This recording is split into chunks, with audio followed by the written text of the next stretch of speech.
আমরা এই ভিডিওটির সাহায্যে DIY পাওয়ার ব্যাংক তৈরি করা শিখবো। এখানে আপনারা যে পাওয়ার ব্যাংক কেস বা মডিউলগুলো দেখতে পাচ্ছেন, বর্তমান সময়ে কিন্তু মার্কেটে এগুলোই অ্যাভেলেবেল রয়েছে এবং কিছু জিনিস আসলে অ্যাভেলেবেল নাও থাকতে পারে, আবার অ্যাভেলেবেল হতেও পারে। এই সমস্ত বিষয় থেকে আমরা এই ভিডিওতে দুইটা DIY পাওয়ার ব্যাংক তৈরি করা শিখবো এবং সেই পাওয়ার ব্যাংকগুলো কিরকম রেজাল্ট করে সেটা তো দেখবোই, আর পাশাপাশি আমরা আরো বেশ কিছু ইনফরমেশন দেওয়ার চেষ্টা করব পাওয়ার ব্যাংক সম্পর্কে। তার জন্য অবশ্যই ভিডিওটি মনোযোগ সহকারে দেখবেন। তো চলুন আর কথা না বাড়িয়ে ভিডিওটি শুরু করা যাক। দুইটা পাওয়ার ব্যাংক কেস রয়েছে, এখানে আরো বেশ কিছু ব্যাটারিজ রয়েছে, ব্যাটারিজ বিষয়ে আরো পরে আলোচনা করছি, এবং এইখানে দুইটা পাওয়ার ব্যাংক মডিউল রয়েছে যেগুলো দিয়ে আপনারা পাওয়ার ব্যাংক তৈরি করতে পারবেন বা সার্কিট বোর্ডও বলতে পারেন। Power bank circuit board, display সহ কিন্তু দুইটাই ডিসপ্লে রয়েছে। এই দুইটা ডিভাইস আপনারা যদি কেউ ব্যবহার করে থাকেন বা এই দুইটা ডিভাইসের কোনোটা দিয়ে বা এই দুইটা দিয়ে যদি আপনারা চান যে ভাইয়া পরবর্তীতে আপনি একটা DIY ভিডিও তৈরি করে দেখান বা পাওয়ার ব্যাংক তৈরি করে দেখান, এগুলোর আউটপুট কিরকম বা টেস্ট করে দেখান এগুলো আউটপুট কিরকম, যদি কেউ ব্যবহার করে থাকেন তাহলে কাইন্ডলি কমেন্ট সেকশনে আমাকে এই বিষয়টা জানাবেন যে হ্যাঁ ভাই আমি ব্যবহার করছি, এটা ভালো অথবা এটা খুব খারাপ, বা আপনি ব্যবহার করে মোটামুটি স্যাটিসফাই বা এটার ইনপুট আউটপুট আপনি কিরকম পাচ্ছেন সেটা কিন্তু আমাকে জানাতে পারেন। এতে করে আমারও সুবিধা হবে পরবর্তীতে আমি এই মডিউলগুলো দিয়ে ভিডিও তৈরি করব কিনা। আমাদের এখানে যে সমস্ত জিনিসপত্র দেখতে পাচ্ছেন সবকিছুই কিন্তু আমি গো গ্যাজেট থেকে পারচেজ করেছি। এগুলো কেনার যে বাই লিংক সেটা ভিডিও ডিসক্রিপশন বক্সে পেয়ে যাবেন, সেখান থেকে আপনারা চাইলে বর্তমান প্রাইসটাও জেনে নিতে পারেন এবং তাদের শপটা আপনারা ভিজিট করেও দেখতে পারেন। কেননা গো গ্যাজেট শপে কিন্তু আমরা যে ধরনের কাজকর্ম করে থাকি, অর্থাৎ ধরেন DIY বা এই ধরনের গ্যাজেট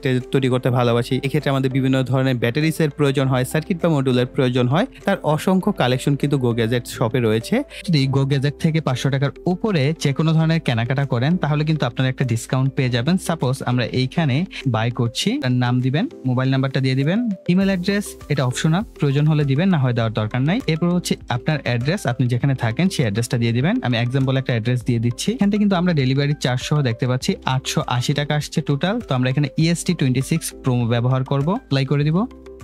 দেখেন 858 টাকা, অর্থাৎ আমরা এখানে -22 টাকার মতো ডিসকাউন্ট পেয়েছি। কিন্তু এইখানে আরো বেশি ডিসকাউন্ট পাবেন যদি আপনি 1000 টাকার উপরে কেনাকাটা করেন। এরকম ভাবে আপনি EST26 কিন্তু 500 টাকার উপরে কেনাকাটায় অবশ্যই ব্যবহার করবেন, এতে করে একটা স্পেশাল ডিসকাউন্ট কিন্তু আপনারা পেয়ে যাবেন। আপনারা যদি চান একাধিক প্রোডাক্ট কিনবেন তাহলে প্রথমে একত্রে প্রোডাক্ট গুলোকে অ্যাড টু কার্ট করে দিবেন। সাপোজ এইখানে আমরা অ্যাড টু কার্ট করে দিলাম। এইভাবে একসাথে অনেকগুলো প্রোডাক্ট কিনলে অ্যাড টু কার্ট করার পর সেগুলোকে একত্রে আপনি অর্ডারটা করবেন, এতে করে আপনার একটা ডেলিভারি চার্জে আপনি অনেকগুলো প্রোডাক্ট একত্রে কিনতে পারবেন। এই ভিডিওতে আর এই দুইটা মডেল নিয়ে কোনো কথাবার্তা বলছি না, কারণ এই দুইটা সার্কিট নিয়ে আমরা পরবর্তীতে যদি আপনারা চান তাহলে সেপারেট ভিডিও আসবে, আদারওয়াইজ এই দুইটা এভাবেই থাকবে। আসা যাক এই ছোট্ট কিউট পাওয়ার ব্যাংক কেসটা নিয়ে। এটা আমরা তৈরি করব, এখানে আমরা 18650 ব্যাটারি ব্যবহার করব না, এটা দুইভাবে আপনি তৈরি করতে পারবেন। চাইলে 3টা 18650 ব্যাটারি ব্যবহার করতে পারবেন, কিন্তু আমরা একটু অন্যরকম করব। তার কারণে আমরা এইখানে দুইটা লিথিয়াম পলিমার ব্যাটারি, তো এই ধরনের দুইটা লিথিয়াম পলিমার ব্যাটারি যদি ব্যবহার করি প্রত্যেকটা 2500 mAh করে 5000 mAh হবে। তো এই কেসে আমরা কিভাবে অ্যাডজাস্টমেন্ট করব সেটাও শিখবো। তো এটা এবং এই সার্কিট, এটা একটা বেসিক সার্কিট আমি জানি, কিন্তু অনেক ক্ষেত্রে হয় না আমাদের খুব ছোট সাইজের একটু মোটামুটি পাওয়ারফুল একটা পাওয়ার ব্যাংক দরকার হয়, সেই ক্ষেত্রে আপনি এটা কম টাকার মধ্যেই তৈরি করে নিতে পারছেন। তো আমরা এইটাকেও সেপারেট ভাবে আলাদাভাবে রাখছি, এটা দিয়ে আমরা প্রথমে তৈরি করব। তো এটা খুবই বেসিক একটা কেস এবং এটা আপনারা অনেক জায়গায় দেখেছেন পারেন যে এটা অনেক সেল করেছেন সেলাররা। এটার একটা সমস্যা ছিল যে আমার কাছে অনেক আগে থেকেই এই ধরনের বড় সাইজের লিথিয়াম পলিমার ব্যাটারি ছিল, দৈর্ঘ্য প্রস্থে কিন্তু একটু বেশ বড় সাইজ, কিন্তু আমি চাইলেও এই পাওয়ার ব্যাংক কেসে অ্যাডজাস্ট করতে পারবো। এই ব্যাটারিটা হচ্ছে 10,000 mAh এর। তো দেখেন এটার দৈর্ঘ্য প্রস্থ অনেক বেশি, কিন্তু এই ব্যাটারিটা দেখেন এটার দৈর্ঘ্য প্রস্থে কম হলেও এখানেও 10,000 mAh এর কিন্তু ক্যাপাসিটি রয়েছে, কিন্তু এখানে আপনারা 8,000 mAh থেকে 9,000 mAh এর মতো একটা ক্যাপাসিটি অর্থাৎ রিয়েল ক্যাপাসিটি পেতে পারেন। যদি চান আপনারা যে এটার উপর একটা টেস্ট করেন ভাইয়া, যেহেতু আমিও জানি না যে এটা প্র্যাকটিক্যালি কত রেজাল্ট দিতে পারে, যদি আপনারা চান তাহলে আমরা একটা সেপারেট ভিডিওতে এই ব্যাটারিটাও ক্যাপাসিটি টেস্ট করে আপনাদের সাথে শেয়ার করতে পারি। কিন্তু আমি যেখান থেকে পারচেজ করেছি ভাই আমাকে জানিয়েছেন যে এটা আমি টেস্ট করেছি, আর কি উনি টেস্ট করে আমাকে জানিয়েছেন যে আমি 8,000 থেকে 9,000 mAh এর মধ্যেই এটার ক্যাপাসিটি পেয়েছি। কোনো ক্ষেত্রে 8,600, 400, 300 এরকম mAh উনি পেয়েছেন। তো সেই হিসেবে আমি বলতেই পারি 8,000 থেকে 9,000 mAh আপনি এখান থেকে রিয়েল ক্যাপাসিটি পাবেন। যত ভালো ব্র্যান্ডেড পাওয়ার ব্যাংক হোক না কেন, যেখানে আপনি 10,000 mAh বলবে সেখানে কিন্তু আপনি 10,000 mAh অ্যাকুরেটলি পাবেন না, কিছুটা কম বেশি থাকবে। তো যাই হোক, এখন আমরা এইটাকে জাস্ট এটার মধ্যে এইভাবে অ্যাডজাস্টমেন্ট করে ফেলতে পারবো। পাওয়ার ব্যাংক কেসে এই ব্যাটারিগুলো যখন আপনি পারচেস করবেন, করার পর এটার যে কর্নার সাইডগুলো আছে, হ্যাঁ, এটা এরকম ভাবে থাকবে এই অবস্থায়। তখন এই কর্নার সাইডগুলোকে সোজা করে নেবেন। সোজা করার পর এই যে সোনালী কালার অংশটা থাকবে এটাকে ব্যান্ড করবেন, অর্থাৎ বাঁকা করে নেবেন চাপ দিয়ে। হ্যাঁ, ভালোভাবে চাপ দিয়ে এটাকে বাঁকা করে নেবেন। এরপরে ঠিক একইভাবে দুইটা ব্যাটারিকে একই প্রক্রিয়ায় এই উপরের অংশটাকেও বাঁকা করে নেবেন, না হয় কিন্তু ব্যাটারিগুলো ভিতরের দিকে ভালোভাবে সেট হবে না বা বসবে না। হ্যাঁ, এরপর আপনি যদি এটাকে দেখেন, এইখানে সার্কিটটাকে হচ্ছে এখানে এলইডি আছে, এই বরাবর আপনি এটাকে দিবেন। দেওয়ার পরে অবশ্যই সার্কিটটাকে কাছে এনে এটার যে প্লাস মাইনাস সাইডগুলো দেখে নেবেন। এটা হচ্ছে বি প্লাস, এটা বি মাইনাস। আমরা এই বি প্লাস এবং বি মাইনাসে প্রথমেই দুইটা তারকে আগে সোল্ডার করে নিব। এখন আমরা আমাদের সার্কিটটাকে কেসের মধ্যে সেট আপ করে নিব। আর রয়েছে প্লাস এবং মাইনাস, অর্থাৎ এটা হচ্ছে ব্যাটারির প্লাস এবং উপরেরটা হচ্ছে মাইনাস। তার মানে এই টার্মিনালটা ব্যাটারির প্লাস প্রান্ত আর এই টার্মিনালটা ব্যাটারির মাইনাস। আর এইখানে কস্টেপ লাগানো থাকবে এরকম। তো এই কস্টেপগুলোকে তুলে ফেলতে হবে। এরপর আমরা এটাকে কেসের মধ্যে সেট আপ করে নিব। এই কাজটা একটু কেয়ারফুলি করবেন। এরপরে আমরা পরবর্তী যে ব্যাটারিটা আছে সেটাকেও সেট করব।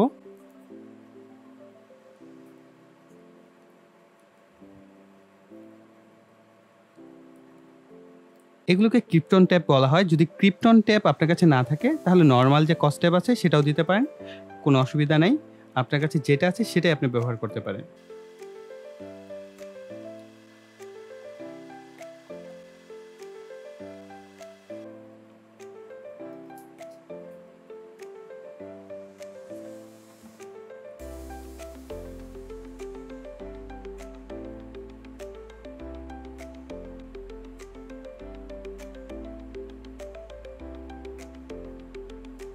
মাইক্রো ইউএসবি ইনপুট করতে হয়। জাস্ট আপনার এখানে মাইক্রো ইউএসবি দিয়ে হচ্ছে এটাকে চার্জ করতে হবে। এই তো আমরা দেখতে পাচ্ছি আমাদের ব্যাটারি মোটামুটি 75% এবং এটার মোটামুটি অ্যাকুরেটি আছে, যেহেতু 3.7 ভোল্ট। এই 3.7 ভোল্ট থেকে 4.2 ভোল্ট উঠতে উঠতে এটা 100% হয়ে যাবে। এরপর আমরা উপরের দিকের যে কভারটি আছে এটাকে লাগিয়ে ফেলবো। তো আমরা এটাকে যদি চার্জে দিলে এটা ধীরে ধীরে চার্জ হতে থাকবে এবং এইটা থেকে আমরা এখন আউটপুট নেওয়ার জন্য প্রস্তুত। একটু পরে আমরা টেস্টে আসছি। আমরা দ্বিতীয় যে পাওয়ার ব্যাংকটা সেটাও তৈরি করে ফেলি। এই পাওয়ার ব্যাংক কেসটা তৈরি করার ক্ষেত্রে একটু মনোযোগী হতে হবে। এখানে আমাদের এই সার্কিটে যদি দেখেন, এই পাশেরটা হচ্ছে বি মাইনাস আর ডান পাশেরটা বি প্লাস। আমাদের এই ব্যাটারির বাম পাশেরটা হচ্ছে প্লাস এবং ডান পাশেরটা মাইনাস। কারণ আমাদের ব্যাটারিটা ইউজ করতে হবে এইভাবে উল্টো করে। এইভাবে ব্যাটারি লাগানোর পূর্বে নিচের দিকে একটুখানি যদি ডাবল সাইডেড কস্টেপ দেওয়া যায় তাহলে আমাদের জন্য অনেকটাই সুবিধা হবে।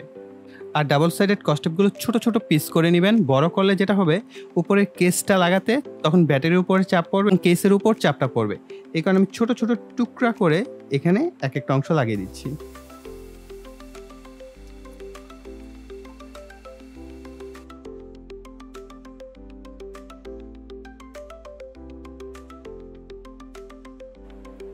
উপরের কভারটি লাগিয়ে ফেললেই আমাদের যে পাওয়ার ব্যাংক সেটি মোটামুটি তৈরি হয়ে যাবে।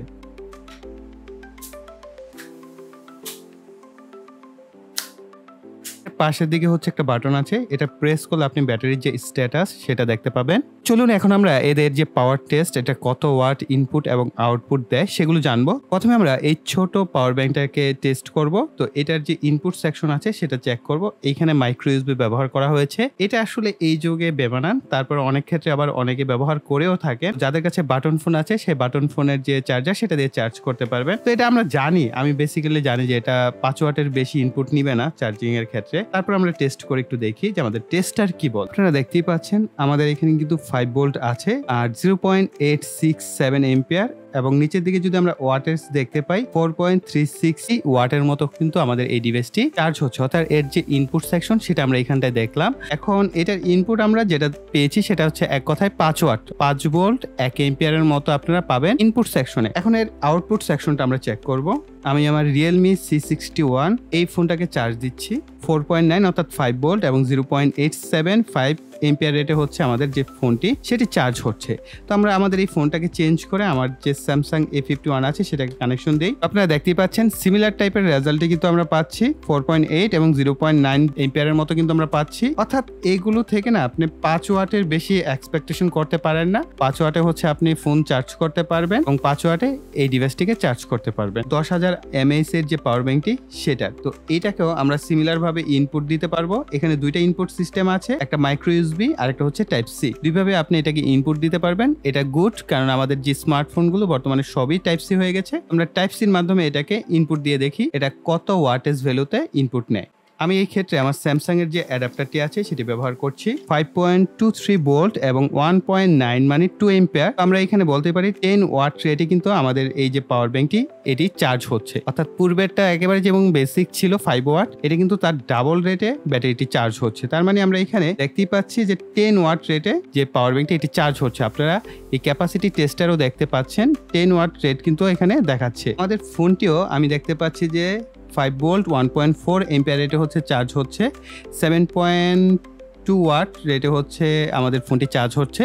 তার মানে 7 ওয়াটের উপরে উঠছে, মানে হচ্ছে এটা 10 ওয়াট পর্যন্ত আমাদের যে স্মার্টফোনটি আছে সেটাকে সে চার্জ করতে পারবে। দেখেন এখন কিন্তু আমরা দেখতে পাচ্ছি অলমোস্ট 9 ওয়াটের মতো চলে আসছে। এই স্মার্টফোনগুলো হয় কি অটোমেটিকলি বিভিন্ন সিকোয়েন্সে তারা এদের যে ভোল্টেজের ওয়াটেজ ভ্যালুটা ধীরে ধীরে ইনক্রিজ করে।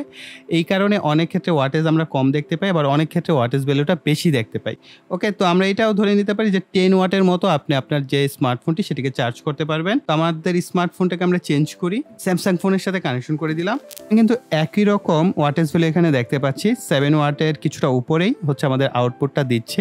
এর যে আউটপুট বা ইনপুট টেস্ট করা হয়ে গেল, আমরা এর ইনপুট পেয়েছি 10 ওয়াটের মতো এবং আউটপুটে আমরা দেখতে পেয়েছি যে 8 ওয়াট পর্যন্ত ম্যাক্সিমাম উঠেছে। তার মানে আমরা ধরে নিতে পারি 10 ওয়াট হচ্ছে এটার ইনপুট এবং 10 ওয়াট হচ্ছে আউটপুট। কিছুটা তো কম বেশি দেখাবেই, এটাই ন্যাচারাল। আমরা আমাদের টেস্টারে যা পেয়েছি তাই কিন্তু আপনাদের সাথে লাইভ শেয়ার করা হয়েছে। তো কম বেশি কোনো কিছু দেখানো হয় না আমাদের এই চ্যানেলে, যা রিয়েল ভাবে পাওয়া হয় তাই আপনাদের সাথে শেয়ার করা হয়। তবে আরেকটা বিষয় আপনাদেরকে ক্লিয়ার করে দিচ্ছি, এগুলো একদম বেসিক পাওয়ার ব্যাংক সার্কিট দিয়ে তৈরি করা। যারা কম খরচে চাচ্ছেন যে একটি পাওয়ার ব্যাংক তৈরি করবেন এবং সেটা আপনাকে লম্বা সময় ব্যাটারি চার্জ দিতে পারবে, এই সমস্ত ক্ষেত্রে আপনারা চাইলে এই ধরনের পাওয়ার ব্যাংকগুলো ব্যবহার করতে পারেন। যারা একেবারে high quality fast charge, quick charge এই ধরনের ফিচার চান তাদের জন্য কিন্তু এই ধরনের পাওয়ার ব্যাংকগুলো না। আমরা ভিডিওর একেবারে শেষ পর্যায়ে চলে আসছি।